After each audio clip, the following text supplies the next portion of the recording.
почитувани представници на владата, денес имам 3 пратенички прашања. 2 се за министерката за култура и едно е за премиерот како представник на владата. Првото прашање до Министерството за култура, поточно до Министерката за култура, и претпоставувам дека знаете вика за оно што е многу актуелно деновива, тоа е конкурсот за финансирање на проекти од национален интерес од областта на културата за 2023 година.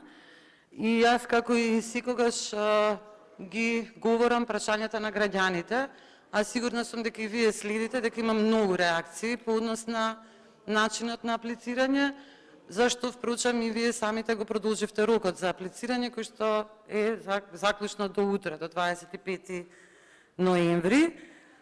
Министерке, моето прашање е дали не можевте да најдете нешто подобро или некој подобро решение за начинот на аплицирање, бидејќи очигледно граѓаните имаат многу проблеми со пријавување.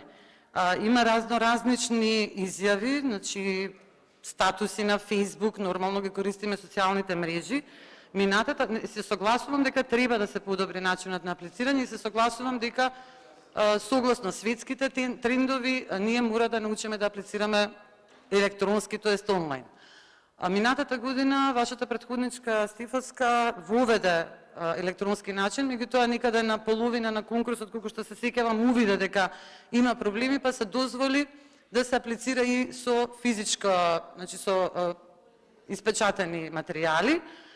Но минатата година, например, беа исто така и достапни службениците во Министерството за култура да одговараат на прашањата и на проблемите, па дури се јавува на учесниците каде што немаше каде што имаше проблеми со документација и слично. Оваа година сето тоа не постои како можност, односно јас сега сум пробала, значи сите ве пробајте и вие, ќе ве замолам ако можете ве сега во вашиот одговор да се обидете да аплицирате, ќе видите дека има страшни проблеми, тоа посебно за правни лица.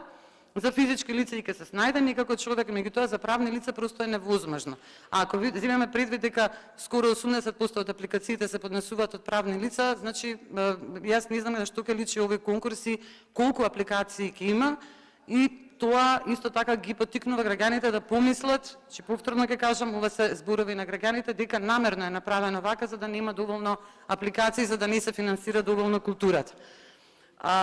Значи, доколку се обидете, ќе видите дека ќе ве префрли системот на, значи, страницата знаете дека е на услуги.gov.mk, што е владина страница, и доколку таму не можете да аплицирате, ќе ве пренасочи на УЈП, броевите кои што се оставени за контакт, значи, или никој не се јавува, или од УЈП ве префрлат на Министерство за информатичко општество, па од таму не знаат што да направат, префрлат да се јавувате во Министерство за култура. За жал и во Министерство за култура, според изјавите, немаат соодветна обука, па и тие не знаат како да одговорат, и настанат целосен хаос. И со потребните документи, колку што гледам, статуси нема да ги читам, прилично се навредливи. Луѓето навистина не можат да се снајдат, бидејќи во самите апликации се бараат некои документи како за веќе завршен проект, што значи дека според оваа апликација што сте ја предложиле, што ја давате како опција, треба да се финансираат проекти кои што се веќе завршени во 2022 година, а не се проекти за 2023 година. Например, во не знам, за издавачка дейност, за било каква, во било која област ако имате издавање на литература, бара да имат СИП код кој што се добива.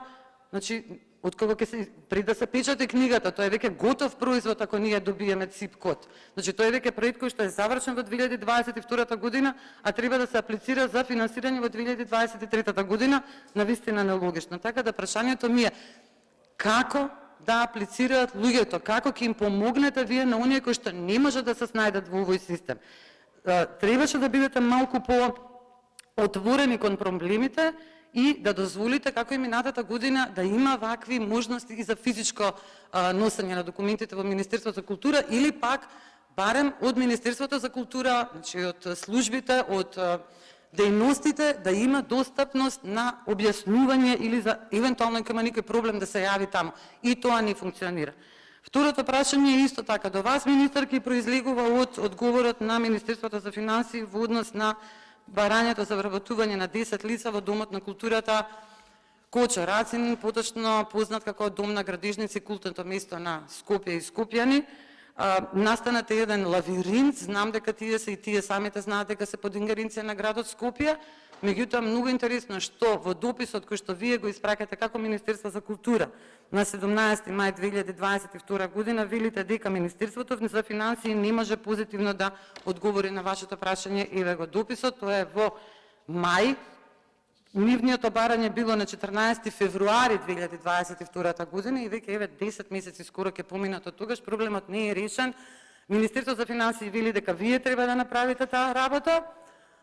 Истото го вели и град Скопје, а Домот на култура Кочо Рачин е сведен моментално на само тројца вработени. Тројца вработени во цела институција. Тоа е, мислам, навистина недозволиво, особено за таа институција која што представува центар на културата, особено од мултикултурен, односно, како што вие милувате да кажете, интеркултурен аспект. И третото прашање, јас го упатувам до премиерот Ковачевски, иако е прашање од областта на животната средина, ова прашање го поставувам заради, како прашање кој произлезе од соработката со О2 коалиција, односно Еко-зелената група. Јас се обидувам навистина да ги слушаме и да ги поставуваме нивните прашања и дилеми. Третото прашање се однесува на состојбата на грејењето во државните институции на страната на владата на Република Македонија во областа животна средина. Имате наведено мерки, односно стратешки цели, како ние ќе направиме зелена агенда, значи како ќе се приближиме до оние светски стандарди за екологија и здрава животна средина и меѓу другото имате напишано дека за исполнување на тие суштински цели ќе се преземат и следниве чекори. Јас нема да ги читам сите чекори, само еден, а тоа е дека до 2024 година ниту една државна институција нема да се грее со стари и нееколошки системи за грејење. Сите јавни институции се мапирани и ќе се донесат одлуки за најсоодветни решенија и тоа под еден поврзување на централно парно грејење, по 2 поврзување на газ, 3 користење на високоефикасни инвертер клима уреди или 4 топлотни пумпи. Моето прашање е колку институции до сега се префрлени од стари и нееколошки системи на грејење на нови и посоодветни решенија кои што вие ги наведувате во самата значи на веб страната на владата, значи транспарентно, достапно да се проучите. Еве ние сме сега декември, значи за неколку дена 2023 година ќе почне, до 2024 година вие велите дека ќе ги замените сите и државни институции. Прашањето е колку досега се заменети. Ви благодарам.